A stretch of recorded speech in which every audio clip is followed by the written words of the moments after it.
서울 등 수도권에선 빌딩과 회사 등을 통한 소규모 감염이 이어지고 있습니다.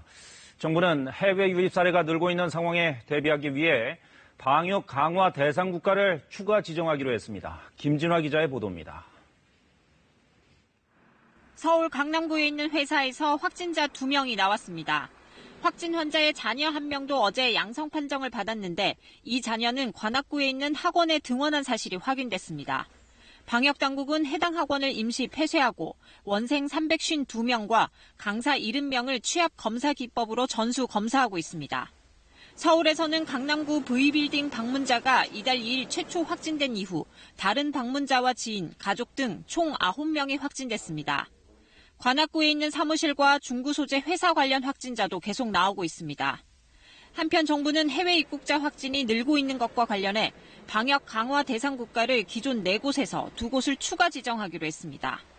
기존 대상 국가는 방글라데시, 파키스탄, 카자흐스탄, 키르기스스탄 등 4개 나라입니다. 중앙재난안전대책본부는 외교적 문제가 있어서 추가 대상 국가명을 밝힐 수 없다고 설명했습니다. 방역 강화 대상 국가에서 입국하는 모든 외국인은 항공권 발권과 입국 시 PCR 음성 확인서를 제출해야 합니다. 또 이들 나라에서 들어오는 정기 항공편은 좌석 점유율을 60% 이하로 해야 하며 부정기편 운항은 일시 중지됩니다. 이와 함께 24일부터는 항공기로 입국하는 외국인 교대 선원에 대한 입국 절차도 강화됩니다.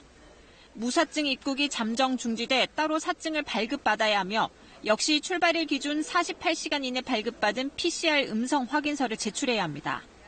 한편 정부가 사회적 거리두기 1단계 이행 상황을 점검한 결과 PC방과 학원 등에서 발열 확인 미흡, 마스크 미착용 등 218건이 적발됐습니다.